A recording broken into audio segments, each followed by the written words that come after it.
مردی که با تمام قلبش عاشق بود وارد خانه شد، اما دنیایش در لحظه‌ای نابود شد. به کانال سایه های خیانت خوش اومدید. ما در اینجا سرگذشت واقعی افراد رو روایت می کنیم. افرادی که مدتها نتونستند اونها رو به زبون بیارند و این کانال به اونها امکان رو میده که تجربیات تلخ زندگی خودشون رو با شما در میون بذارند و ممنون از شما که با شنیدن سرگذشتشون ما رو همراهی میکنید. شیدا هستم، تک دختر خانواده، عاشق درس خوندن بودم. به خاطر همین خیلی زود دانشگاه قبول شدم. ترم دوم دانشگاه بودم که با امیر آشنا شدم. اون دانشجوی ترم بالاتر بود و جفتمون دانشجوی حسابداری بودیم. هر روز تو دانشگاه می دیدمش. امیر پسر سنگین و آقایی بود، ولی برعکس من دختر شاد و پر انرژی بودم. همیشه دلم میخواست باهاش دوست بشم و به دستش بیارم. حتی سر این قضیه با بچه های دانشگاه شرط بندی هم کرده بودم. تنها مشکل بزرگ این بود که امیر حتی کوچکترین نگاهی هم به من نمی کرد. به خودم گفتم اگر بتونم باهاش چشم رو چشم بشم حتما میتونم تو قلبش نفوذ کنم. جالب این بود که خونه هامون هم توی مسیر بود. من هر روز سر ایستگاه اتوبوس میدیدمش. یکی از همون روزا بود که امیر روی صندلی ایستگاه اتوبوس نشسته بود و داشت به گوشیش نگاه میکرد. یه مقدار بهش نزدیکتر شدم تا به بهانه پرسیدن ساعت بتونم باهاش حداقل حرف بزنم. اون روز اتفاقا ساعتم رو هم ننداخته بودم. وقتی که نزدیکش شدم ازش پرسیدم جناب میتونم بپرسم ساعت چنده؟ امیرم بدون اینکه حتی به هم نگاه بندازه ساعت رو به هم گفت. وقتی دیدم نگاه هم نکرد دوباره پرسیدم اتوبوس امروز خیلی دیر کرده و منم دیرم شده، مجبورم تاکسی بگیرم و با تاکسی برم. که سرش رو بالا آورد و چشم تو چشم شدیم. جواب داد یه ذره جلوتر ایستگاه تاکسی هست. ازش تشکر کردم و یه مقدار جلوتر یه تاکسی نگه داشت و منم سوار شدم. یهو دیدم پشت سرم امیرم سوار ماشین شد. به راننده گفت آقا لطفاً اول خانم رو برسونید. با این حرکتش کلی خوشحال شدم و حسم بهش عمیق تر شد. تاکسی رو در بست کرایه کرده بود. بعد از اینکه منو رسوند نذاشت کرایه رو حساب کنم. منم ازش تشکر کردم و خداحافظی کردیم. از فردای اون روز دیگه هر وقت با هم برخورد می کردیم به هم سلام می کردیم و حتی چند بار هم مجبور شدیم همینجوری در بست بگیریم. تو همون روزا بود که امیر هم ازم خوشش اومد و به هم پیشنهاد ازدواج داد.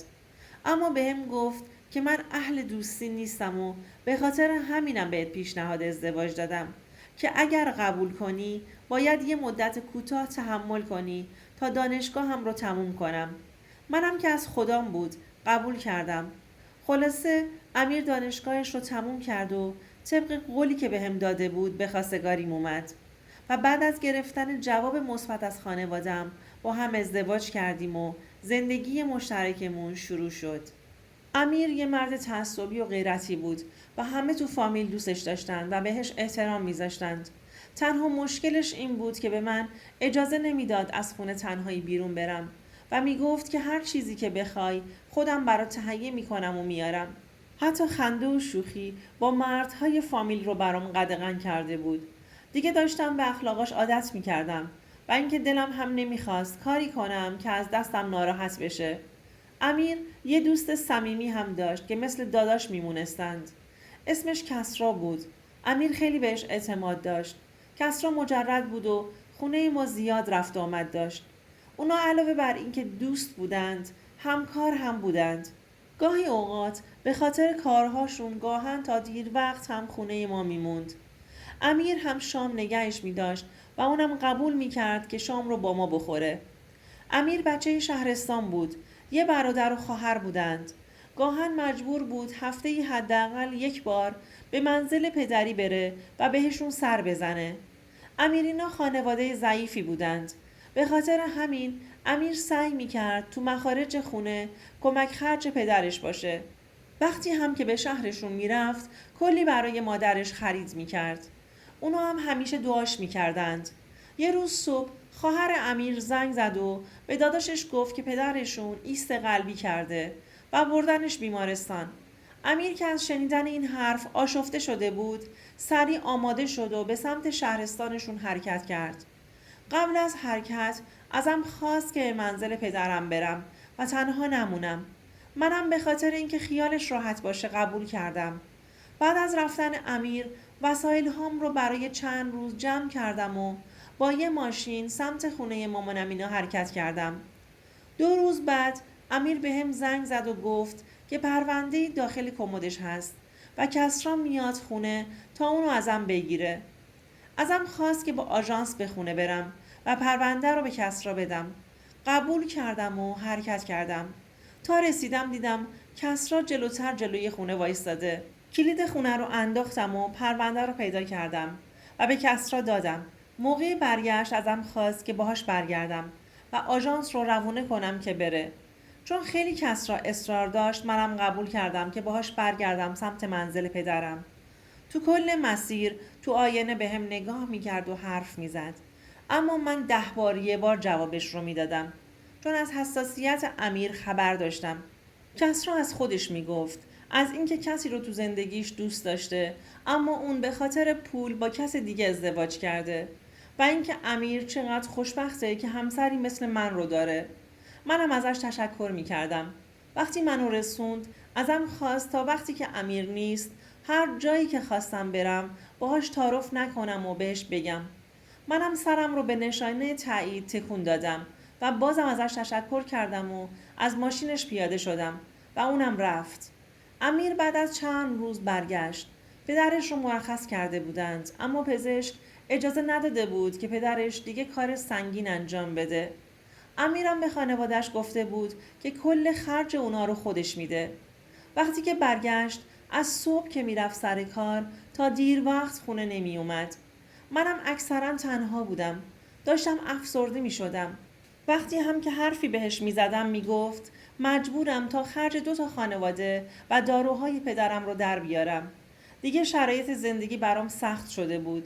کم آورده بودم. احساس می کردم نمی تونم به این زندگی به این شکل ادامه بدم.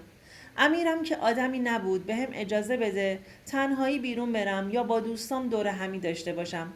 تا اینکه یه روز امیر به کسرا زنگ زد که بیاد خونمون تا کارهای عقب افتاده رو با هم انجام بدن تا سریعتر تموم بشه.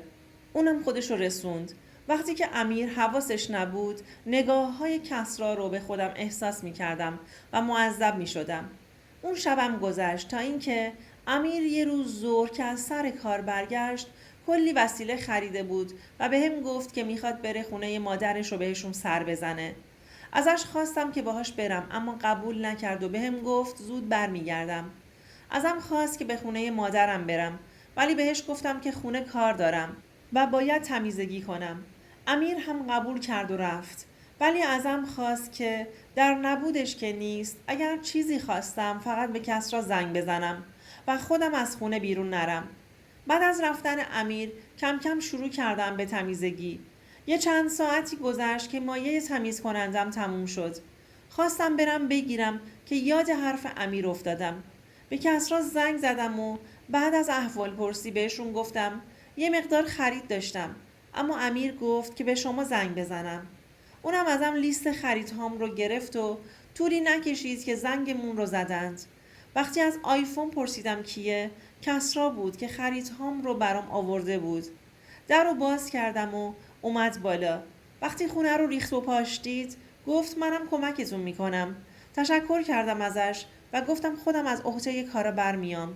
اما قبول نکرد و بهم گفت که من یه گوشه بشینم و فقط بهش بگم که چیکار کنه. کسرا آدم شوخ طبعی بود. کل کارها رو با مسخره بازی به نحو احسن انجام داد. خیلی زود هم تموم کرد. با شعر و آواز کارها رو انجام میداد. برعکس امیر خیلی پر انرژی و شاد بود. با بودن در کنارش گذر زمان رو احساس نکردم.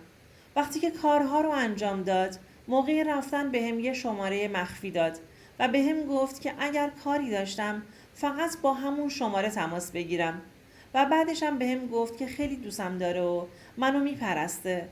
از این حرفش شوکه شده بودم. ولی انگار خوشم اومده بود.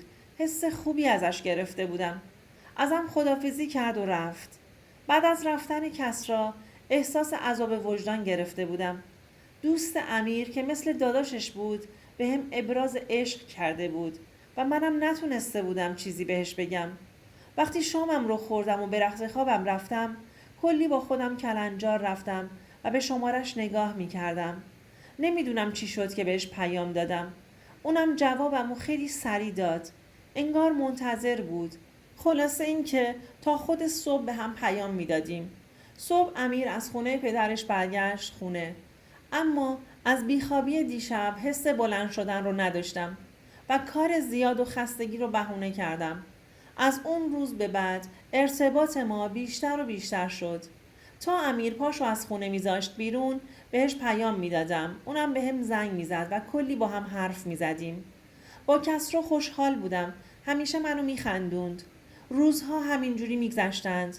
تو یکی از این روزها مادر امیر بهش زنگ زد و خبر فوت پدرش رو بهش داد. امیر خیلی به هم ریخت و با هم به خونشون رفتیم. بعد از مراسم هفتم وقتی که برگشتیم امیر یه چند روزی سر کار نرفت. افسرده شده بود.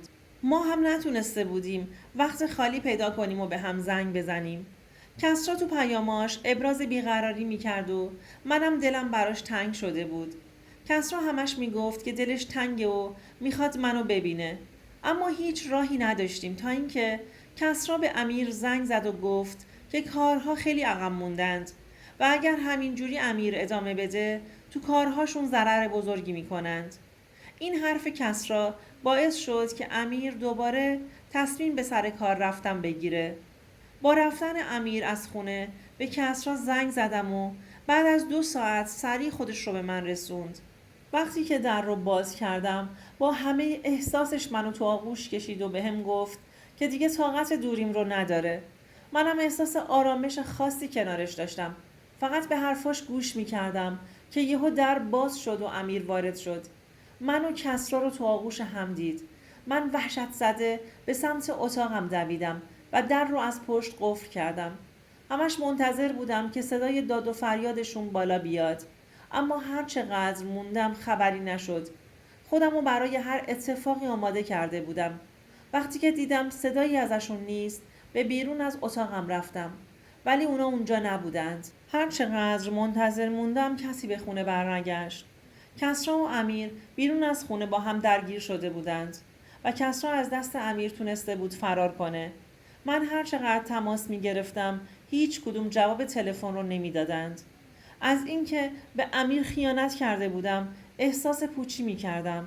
می خواستم گوشی رو برداره و بهش بگم که منو طلاقم بده. چون لیاقت زندگی کردن رو در کنارش نداشتم. نمیدونستم چی کار کنم که گوشیم زنگ خورد. همینجور که داشتم گریه می کردم جواب دادم. صدای همه مردم بود که می اومد. یکی پشت گوشی گفت خانم شما چه نسبتی با صاحب این خط دارید؟ گفتم همسرشون هستم. جواب داد این بنده خدا تو خیابون خودکشی کرده و خودشو از بلندی پرت کرده پایین. زودتر خودتون رو به آدرسی که براتون پیامک میکنم برسونید. و گوشی رو قطع کرد. چشم تار شده بود. امیر به خاطر من و تنها رفیقش که بهش خیانت کرده بودیم خودکشی کرده بود. نمیدونستم به کی زنگ بزنم. به پدر و مادرم زنگ زدم و بعدشم نفهمیدم که چطور بیهوش شدم. وقتی که چشمام رو باز کردم خودم رو تو بیمارستان دیدم. یاد حرف امیر افتادم که همیشه به هم میگفت من طاقت همه چی رو تو زندگیم دارم الا خیانت. اگر روزی تو زندگیم خیانت ببینم بدون اینکه به کسی آسیب برسونم اول خودم رو نابود میکنم. و حالا من باعث شده بودم که امیر زندگی رو برای خودش نخواد و دست به خودکشی بزنه. از اون روز تا الان که کلی سال گذشته من هنوز عذاب وجدان دارم و خودم رو تو خونه حبس کردم. از دور شنیدم که کسرا هم از این اتفاق طاقت نیاورده و توی بیمارستان روانی تحت درمانه و حال و روز خوبی هم نداره. من خودم رو باعث این اتفاقات میدونستم و داشتم تاوانش رو هم پس میدادم و خودم رو هرگز نمیبخشیدم. دوستان عزیزم، اگر شما هم به این نوع سبک از محتواها علاقه‌مند هستید این ویدیو برای تو هستش. لطفاً برای دیدن ویدیوهای بیشتر ما رو سابسکرایب کنین و ممنون که تا انتهای این ویدیو با ما همراه بودید.